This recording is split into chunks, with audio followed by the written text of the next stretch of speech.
Blessed are the peacemakers, for they will be called the children of God.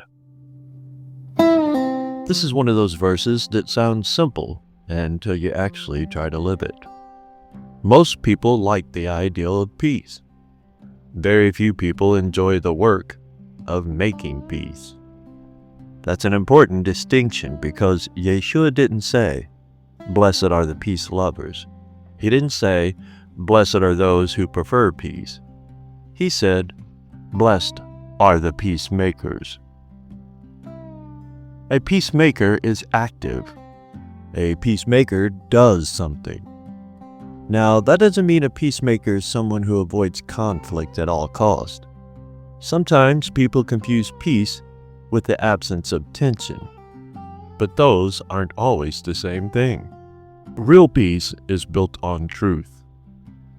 If two people have a serious problem between them, pretending the problem doesn't exist isn't peace. It's avoidance. If something harmful is happening, ignoring it isn't peace. It's silence. A peacemaker isn't someone who sweeps problems under the rug. A peacemaker is someone willing to do the difficult work of helping bring truth, reconciliation, and healing into situations that would otherwise remain broken.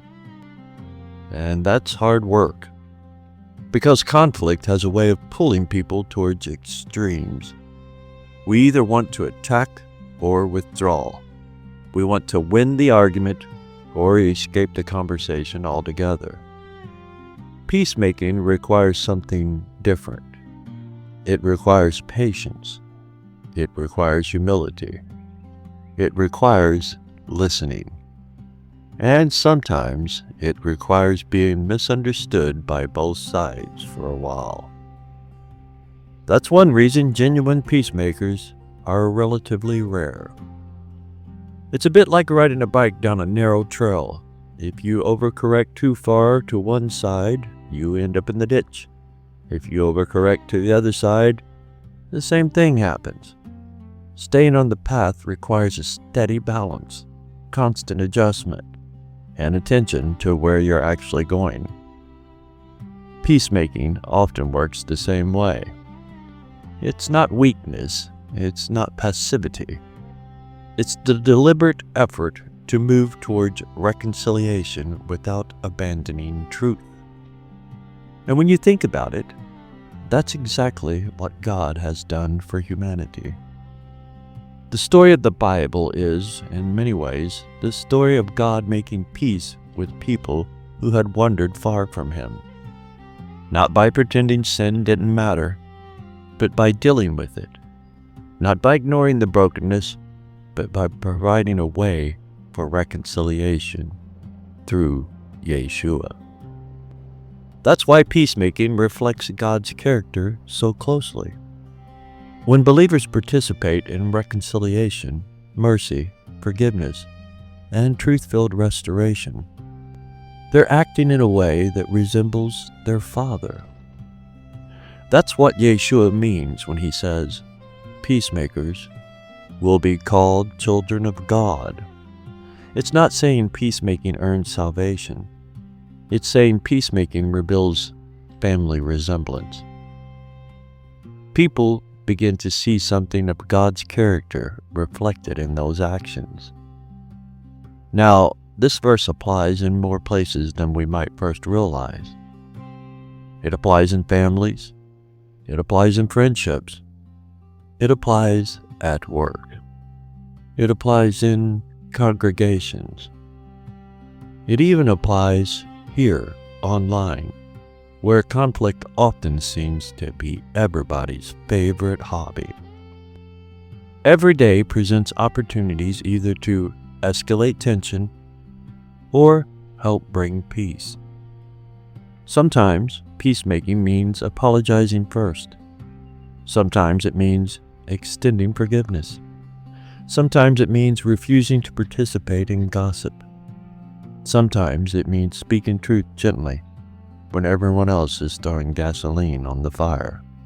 And sometimes it means simply being the calmest person in the room when emotions are running high.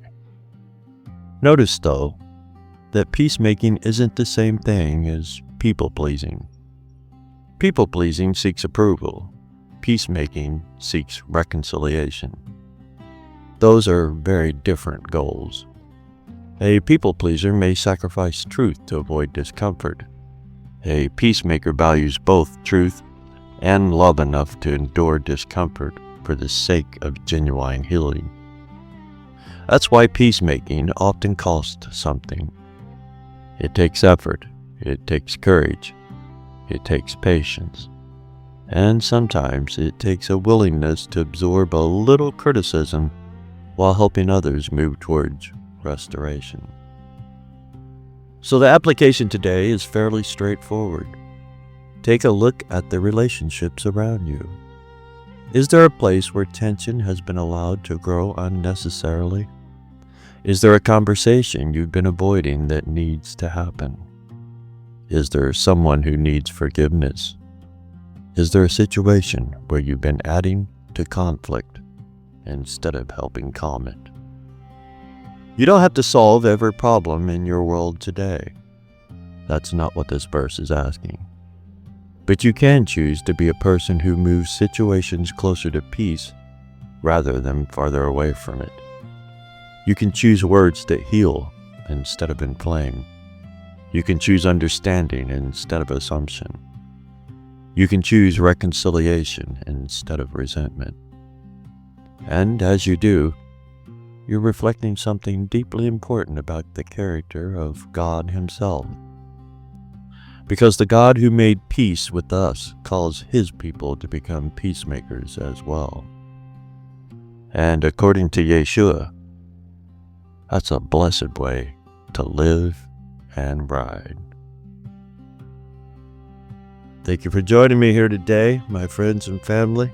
Let's be peacemakers and righteous image bearers as we work our way through this week. I hope to see you here tomorrow. And until then, Abba willing, Shalom, Shalom.